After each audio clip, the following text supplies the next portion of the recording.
지난 시간까지 큰 죽음과 같은 무심에서 다시 나아가서 도로 살아나는 일이 있어야 진정한 공부이고 깨달음이다 하는 사중득화의 공부를 했습니다. 그럼 이제 정말 죽음과 같은 무심에서 되살아나는 현장은 과연 어떤 것일까 하는 그런 궁금증이 일어날 수 있을 것 같고, 그래서 성철스님은 바로 그에 뒤이어서 큰 거울과 같은 지혜가 드러난다는 의미에서 대원경지라는 설법을 준비를 합니다. 거울이 모든 물건을 남김없이 비추듯이 비록 손바닥만한 거울이라도 거대한, 그것보다 천배 만배 큰 세상을 비출 수 있듯이 온 세상을 남김없이 비추는 그런 지혜의 거울이 우리에게 있다. 그리고 무심을 뚫고, 그러니까 이제 우리가 무심이라는 것이 왜 중요하냐면 분별을 하는 우리의 제6식이 늘 바로 보는 일을 방해를 하고, 자아에 집착하는 말라식이 역시나 세상을 평등하게 보는데 방해를 하고, 그리고 알 수는 없지만 미세한 작용이 이 숨어있는 제8 아래의 식이 역시 밝은 관찰을 방해를 한다 이 말입니다. 이 심의 식을 모두 재우는 자리, 그 자리를 통과해서 밝게 눈 뜨는 자리에 돌아오면 그것이 말하자면 어두운 동굴에 있다가 밝은 태양이 비치는 대지에 나온 것과 같다. 그리고 그것을 문학적으로 표현할 때 큰 거울과 같은 지혜가 드러난다. 이게 이제 대원경지설법이 가리키는 바라고 할 겁니다. 거울이라는 건 아마도 인류 역사에 있어서 대단히 중요한 문화적 상징과도 같은 것이었고, 우리가 박물관에 가봐도 거울로 된 구리 동경이 그렇게 많이 출토되는 것도 거울이 갖고 있는 특별한 정신적 기능과 관련이 있다고 보여집니다. 옛날 진시황 때는 가로로 4척, 한 척이 이제 팔 요만한 거니까요. 가로로 4척이면 120cm쯤 되지 않을까 싶고, 세로로 5척, 그러니까 150cm쯤 되겠군요. 말하자면 대체적으로 전신 거울과 같은 거울이 진나라 황궁에 하나 있었다는 거예요. 근데 이 거울은 사람을 완전히 자세하게 비출 뿐더러 가슴에 손을 대고 거울 앞에 가면 속의 내장 기관들이 다 보였다는 거예요. 그러면 진시황이 2가지를 점검을 했습니다. 하나는 쓸개가 너무 크다면, 그건 이제 용감한 사람이잖아요. 대담한 사람이잖아요. 대담이라고 할 때 그게 쓸개 담자란 말입니다. 그러면 얼마든지 역적 노릇을 할 수 있으므로 처형을 시키거나 쫓아내보냈다고요. 그 다음에 심장이 너무 빨리 뛰는 사람은 무엇인가 숨기는 바가 있을 거라고 생각해서 역시 처형을 하거나 축출을 했어요. 근데 생각해 보시죠. 2가지는 담이 크면 심장이 안 떨릴 거고, 심장이 떨리면 담이 크지 않을 거라고요. 그런 의미에서 거의 대부분 이 진시황의 이 거울에 달아날 수가 없었다. 말하자면 공포정치의 극치였다. 이렇게 말할 수 있을 겁니다. 근데 이거를 우리에게 가져오면 퍽 재미있는 얘기거리가 생겨납니다. 왜냐하면 우리의 마음은 2가지가 있거든요. 하나는 어둡고 둔함, 다른 하나는 시끄럽고 어지러움이라는 2 마음의 조합체예요. 근데 그것을 거울이 거듭 비추면서 어둡지 않게 시끄럽지 않게 이 2를 항상 점검하도록 하는 그런 거울이 우리에게 있다면 얼마나 공부에 도움이 되겠느냐, 이런 생각을 하면서 이제 우리는 대원경지 설법을 접할 필요가 있다. 성철 스님은 대원경지를 특별히 중시합니다. 왜냐하면 대원경지라는 이 지혜야말로 성철 스님이 주장하는 완전히 깨달아서 부처가 되는 순간에만 나타나요. 유사한 예가 없어요. 그러니까 다른 부처의 지혜는 유사한 예가 있는데 대원경지만은 부처에게 유일한 것이다. 그래서 표현하기를 무등, 동등한 것이 없고 무륜, 비견할 것이 없고 최승, 가장 뛰어난 그런 지혜다. 이렇게 불러요. 대원경지를. 그래서 보통 우리가 열애의 4가지 지혜를 말을 합니다. 그게 뭐냐면 이렇게 생각하시면 될 것 같아요. 우리가 지금 이렇게 12선악을 가리는 이런 마음, 생각은 공부를 해서 제가 버리는 게 아니라고 했잖아요. 전환되는 거라고 했지. 공부를 해서 지혜로 전환될 때 분별을 내려놓고 이 사물의 진상을 바로 보는 오묘한 관찰이 일어나는 지혜, 묘관찰지로 전환이 돼요. 그리고 우리에게는 직접 인지되지 않지만 극한 상황이나 특별한 상황에서 밖으로 노출되는 자아 집착의 의식은 전환되면 나와 세상, 나와 너를 평등하게 보는 평등성지로 전환이 됩니다. 열애의 지혜예요. 그리고 나서 이제 제8식 아레아식이라는 깊은 무의식마저 밝은 빛의 자리로 도달하게 되면 어두운 무명의 의식이 큰 거울 같은 지혜, 대원경지로 전환이 됩니다. 그리고 이제 우리가 보세요. 5가지 감각기관이 있습니다. 의식을 빼고 나면 안, 이, 비, 설, 신. 그러니까 눈, 귀, 코, 혀, 몸이라는 이 5 감각기관은 제8식이 바뀌는 순간 모든 일마다, 하는 일마다 가장 적절하게, 가장 적절한 방식으로 일을 이루어내는 성소작지로 변화를 한다고요. 이걸 열애의 4개 지혜라고 해요. 대원경지, 묘관찰지, 평등성지, 성소작지를 열애의 4대 지혜라고 부른다고요.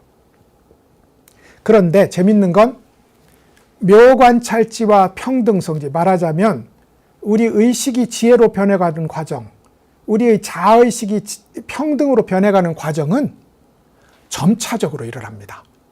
말하자면 공부를 하면 스스로 관찰이 정묘해지고 마음이 평등해지는 것을 확인할 수가 있어요. 그래서 보살의 십지 자리에 들어가면 점차적으로 하품에서 중품으로, 중품에서 상품으로 소위 그 지혜의 질이 상승돼 가요. 그런데 대원경지는 나타나지 않습니다. 그래서 십지 등각을 넘어서 부처님의 묘각에 도달할 때 단번에 나타나요. 말하자면 도노의 방식으로 나타난다고요. 그러니까 성철 스님이 도노, 돈수를 주장하는 입장에서 대원경지라는 이 부처만이 갖추고 있는, 다른 보살들은 짐작도 하지 못하는 완전한 지혜, 이 지혜가 이제 이 지혜를 가지고 성철 스님의 사중득활 설법, 말하자면 우리가 갖추고 있는 무심까지도 극복하고 통과한 진정한 부처의 지혜를 설명하는데 대원경지만한 것이 없다. 그래서 이제 성철 스님은 대원경지를 이제 별도의 설법 주제로 삼았습니다.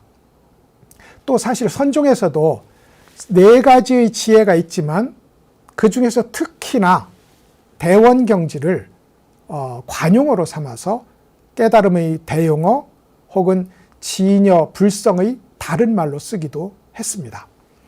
예를 들어서 설봉 스님이 이런 말을 했어요. 설봉 스님이 덕산 스님이 제자입니다. 설봉 스님이 나에게 옛날 거울이 하나 있는데 오랑캐가 오면 오랑캐를 비추고 중원 사람이 오면 중원 사람을 비춘다. 말하자면 거울은 남김없이 환하게 비추지만 환영하거나 배척하지 않는다 하는 방식으로 이 우리가 내재해서 가지고 있는 거울, 그렇지만 아직 중생들은 마음의 때로 인해서 그 빛나는 반영의 이 본질이 발견되지 않는 사실, 않는 상황, 이걸 이제 설봉 스님은 이렇게 설명을 했어요. 그리고 이제 우리가 지금 공부하고 있는 선문정로의 2006년도 판 제목이 옛 거울을 부수고 오너라 였는데, 그 옛 거울 역시 대원경제의 다른 표현이었다. 이렇게 보면 성철 스님이 대원경지라는 이 깨달음의 구체적 내용에 대해서 얼마나 중요하게 생각하고 있었는지를 짐작을 할 수가 있습니다. 대원경지는 3대 특징이 있습니다. 첫째로는 이것이 모두 거울과 같다고 생각해 보시죠. 거울이 갖고 있는 3대 특징과 완전히 동일해요.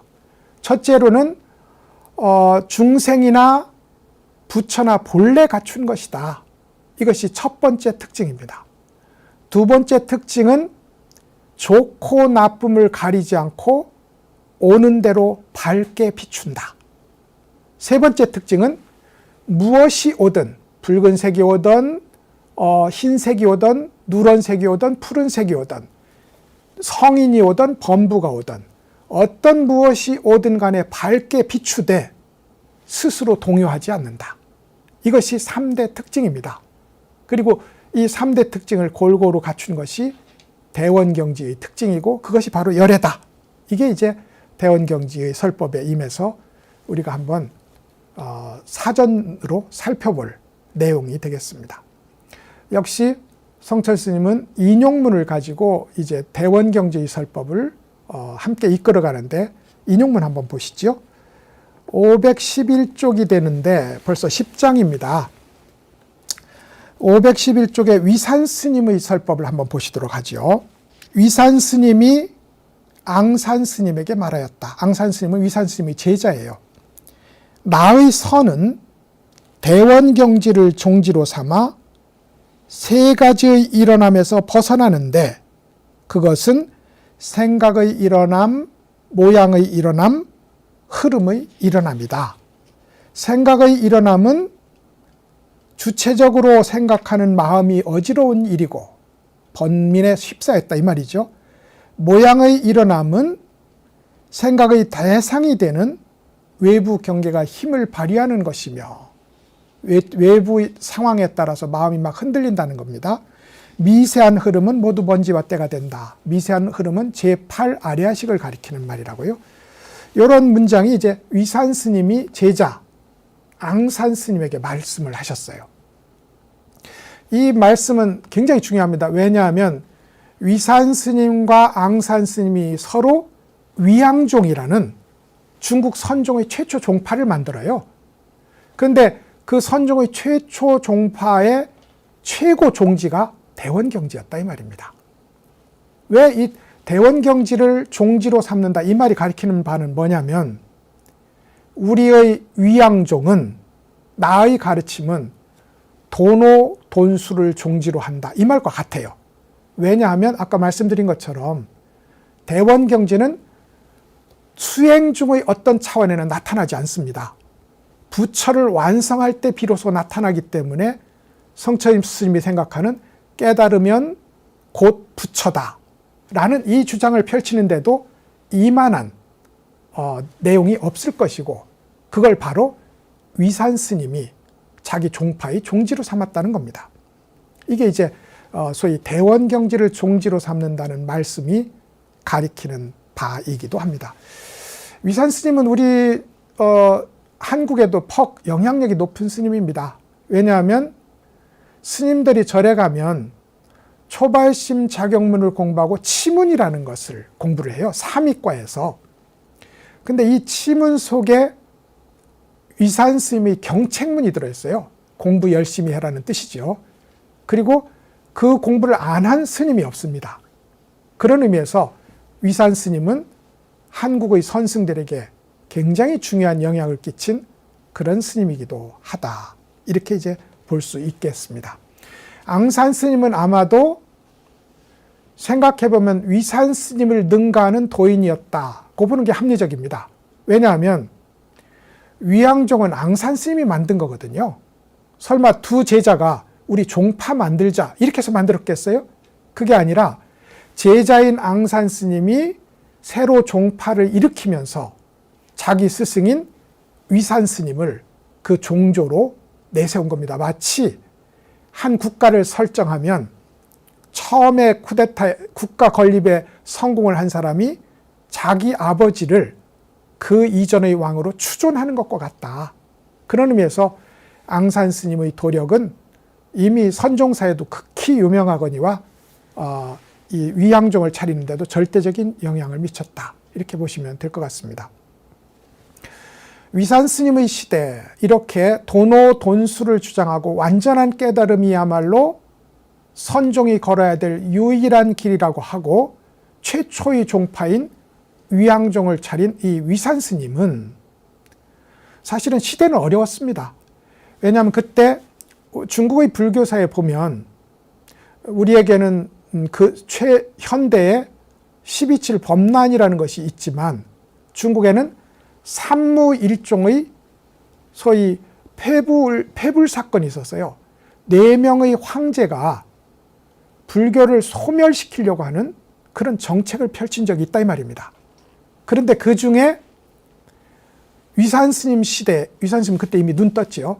위산 스님 시대에 막 법을 펴야 되는데 마침 그때 당나라의 무종이라는 이가 불교 폐지 운동을 벌입니다. 2가지 이유였던 것 같아요. 하나는 너무 지나치게 사원 경제가 비대해졌다. 다른 하나는 당나라의 국교는 도교였거든요.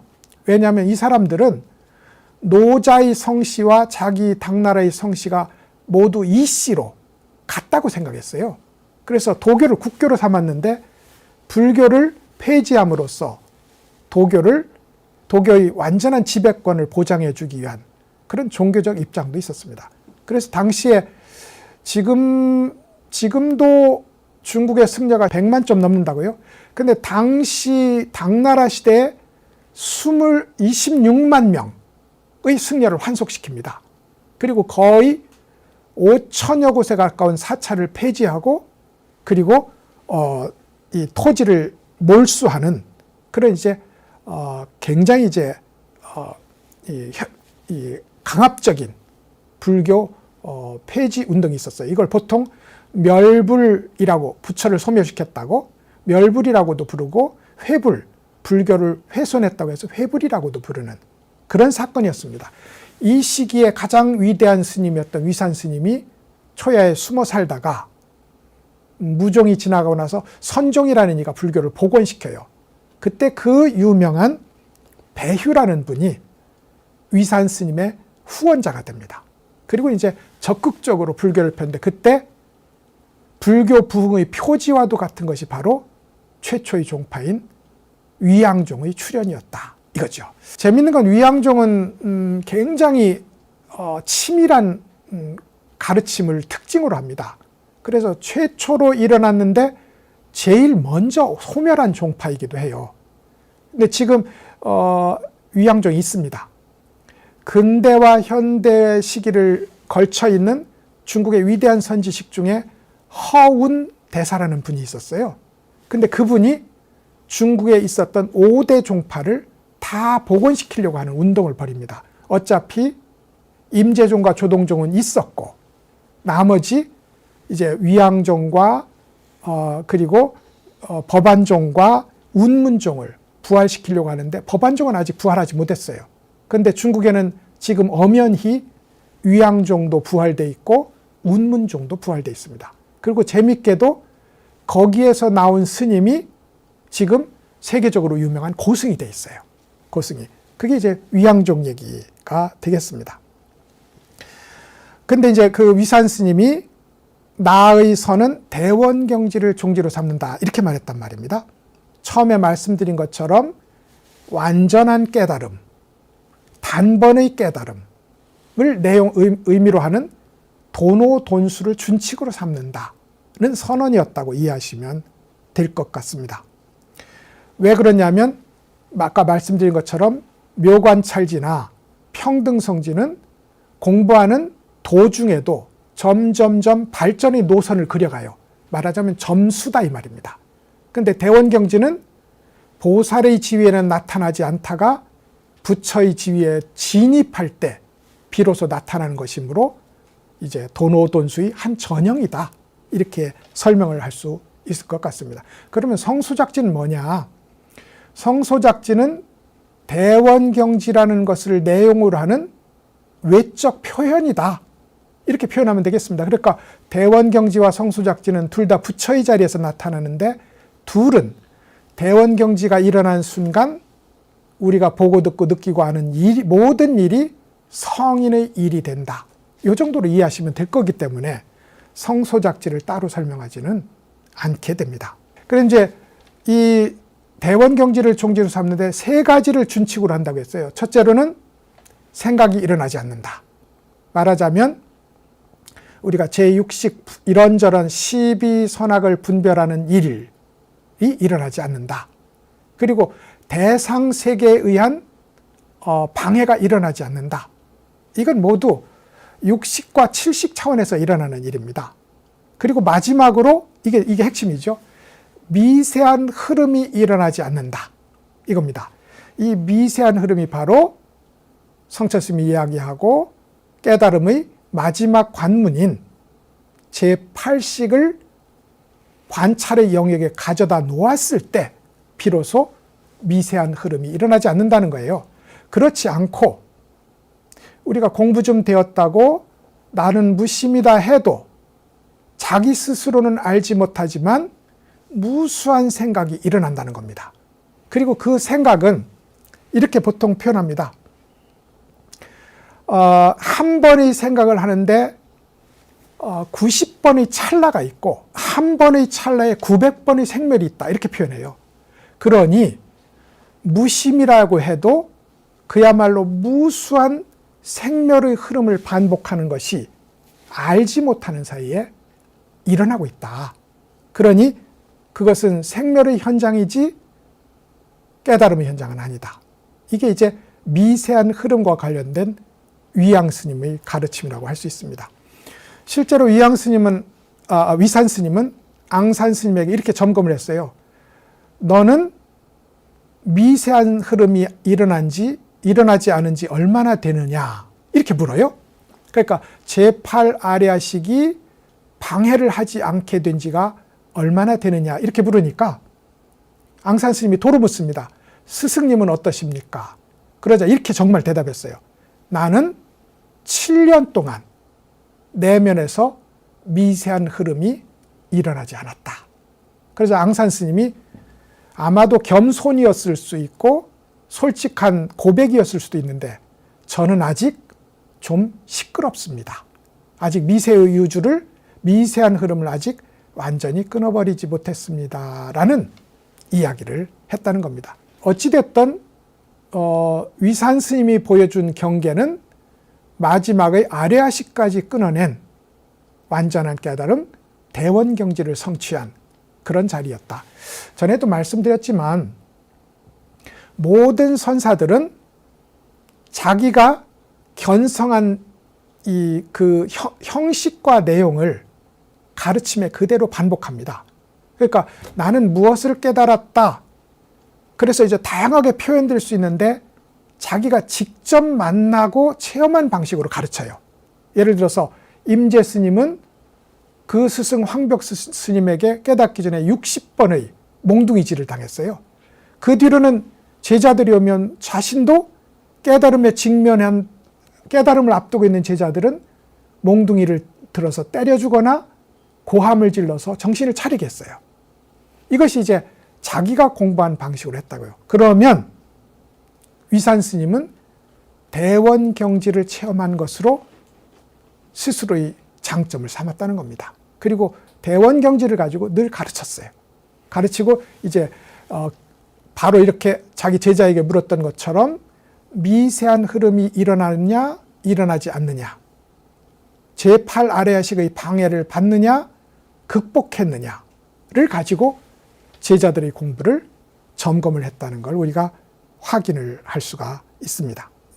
소위 생각과 모양이 일어나지 않는다고 했는데 아무래도 생각은 내적 번뇌에 어지럽게 휘둘리지 않는다는 뜻이고, 모양이 일어난다는 것은 우리에게 다가오는 다양한 나를 칭찬하는 것도 모양이요, 나를 헐뜯는 것도 모양이고, 또 맛있는 것을 보면 먹고 싶고 아름다운 것을 보면 갖고 싶은 소위 모양에 의한 유혹에 흔들리지 않게 된다. 외적 경계에 흔들리지 않게 된다. 내적으로는 번민이 없고 외적으로는 경계에 방해를 받지 않는다. 이게 생각으로부터도 벗어나고 모양으로부터도 벗어난 것이다. 그런 의미에서 이것은 분별로부터 벗어났다는 뜻이기도 합니다. 그에 비해서 미세한 흐름으로부터 벗어났다는 것은 무분별의 무심으로부터도 벗어났다는 그런 한층 높은 차원의 공부 수준이라고 이렇게 말을 할 수 있을 것 같습니다. 이렇게 해서 이제 대원경지라는 것을 직접 깨달음의 어떤 징표로 제시를 하고 그것으로 제자들의 공부를 점검을 했던 위산 스님의 경우를 한번 살펴보았고요.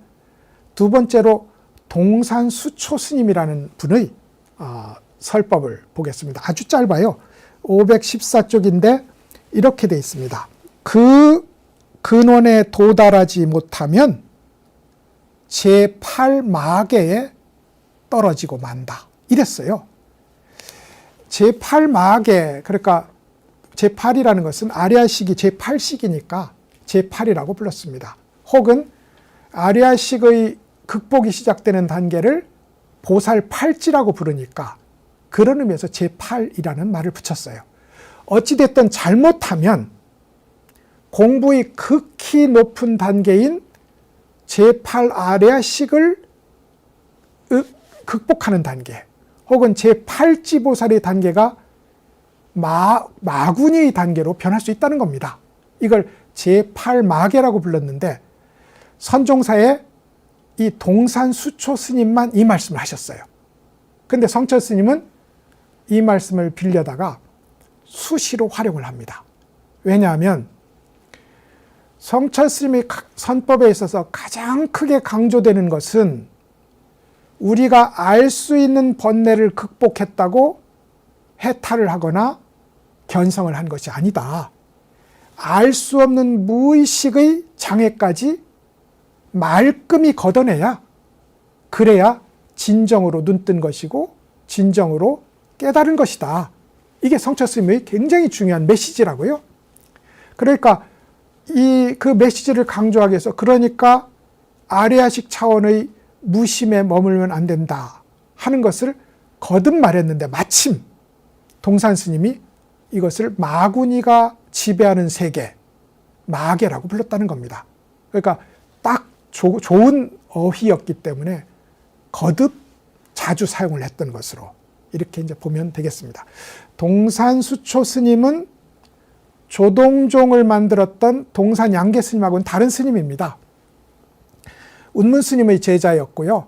우리한테 그 유명한 마삼근, 성철 스님도 이 화두를 여러 제자들한테 줬거든요. 마삼근이라는 화두를 내린 사람으로 유명합니다. 이렇게 물었다는 거예요. 왜 달마 스님은 서쪽에서 우리 중국으로 왔습니까? 그러자 왜? 라고 대답하지 않고 마삼근이다. 이렇게 말했다는 겁니다. 여기서 마라는 건 말이죠. 혹은 삼마자니까 삼으로 번역할 수도 있고요. 깨로 번역할 수도 있습니다. 대체적으로 두 번역이 갈리고 있는 것 같아요. 근데 알고 보면 다 같은 마 종류예요. 그래서 섬유를 뽑는 것도 마이고 깨를 뽑는 것도 마 종류다 이 말입니다. 마라는 글자 하나를 가지고 해요. 그래서 중국에서도 이걸 참깨가 세근이다로 표현하는 현대 불교학자들도 있고, 그대로 삼이 세근이다라고 표현하는 학자들도 있습니다.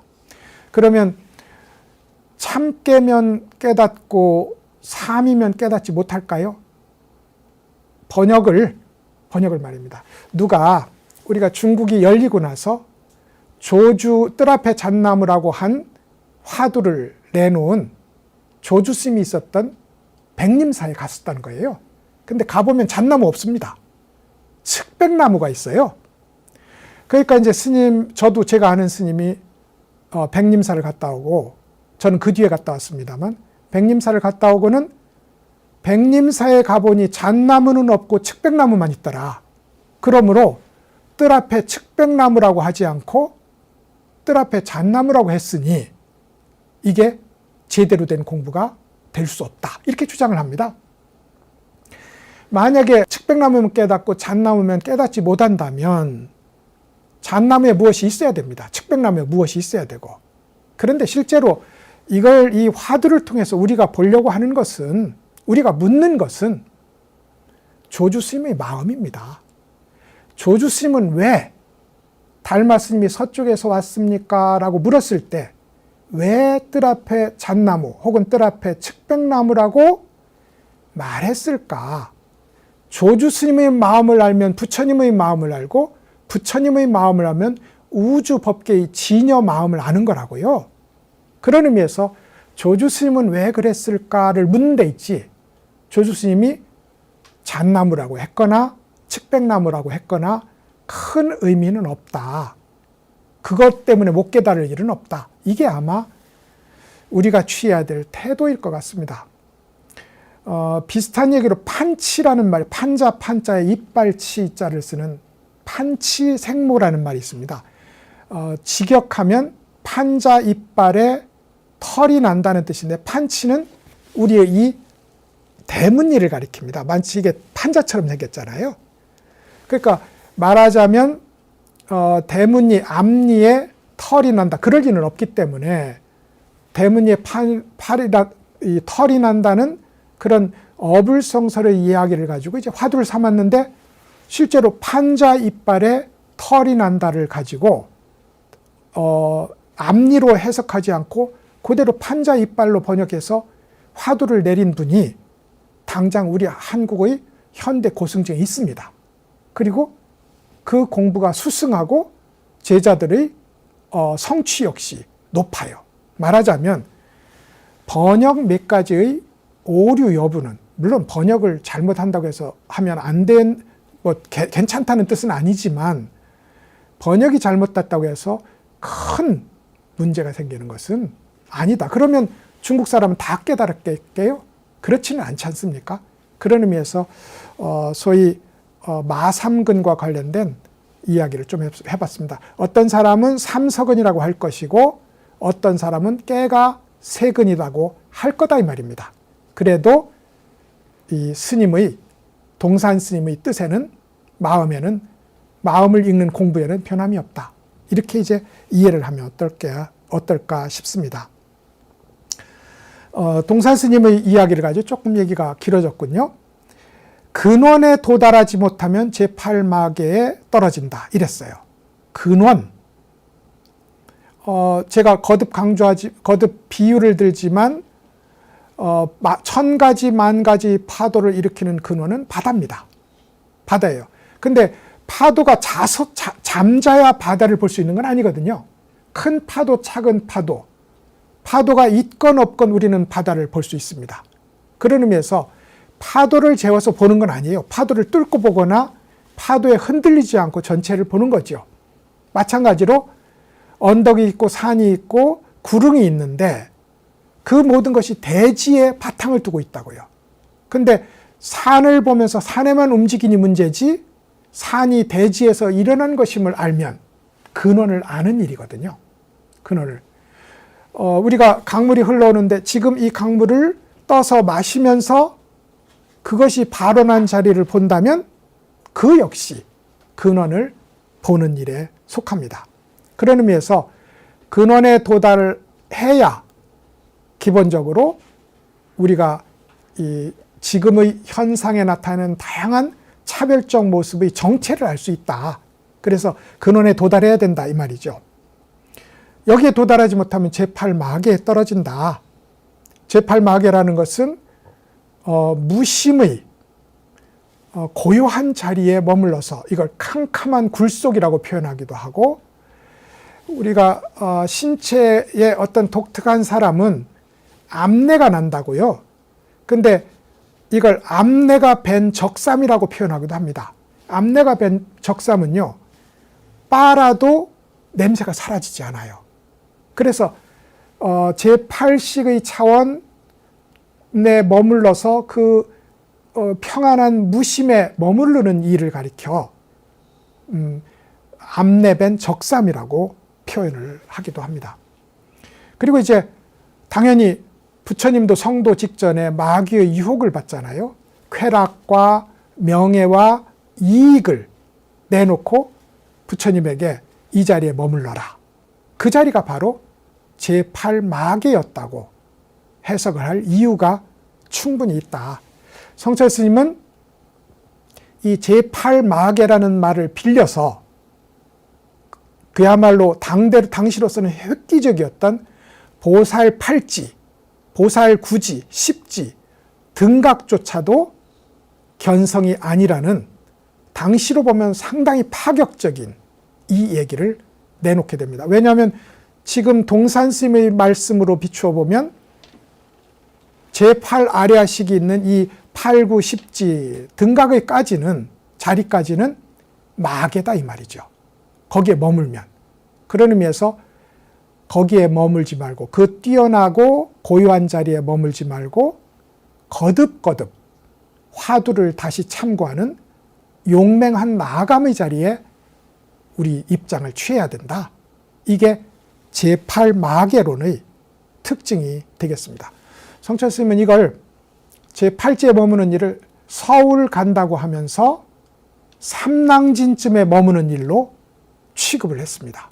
나아가서 제8마계는커녕 우리가 이런저런 분별과 집착조차 떨어내지 못한 차원에서 깨달았다고 하고 견성했다고 한다면 그것은 마구니 중에 마구니다 라고 비난을 서슴지 않는 것이 동산스님의 제8마계론에 기초한 논리전개였다. 이렇게 이제 이해를 하실 수 있겠습니다.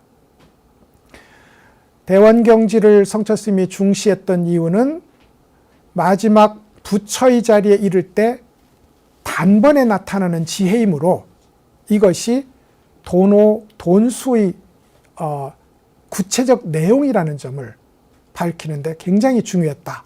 그리고 마침 동산스님의 제8마계론까지 나타나서 아주 높은 수행의 단계, 제8 아래식의 무심 단계라고 해도 뚫고 지나가야 된다. 그런 의미에서 무심은 도가 아니다. 여기서 다시 관문을 뚫고 나가야 진정한 대원경지에 이룰 수 있다는 논리가 성립한다. 이렇게 이제 말씀을 드릴 수 있을 것 같습니다.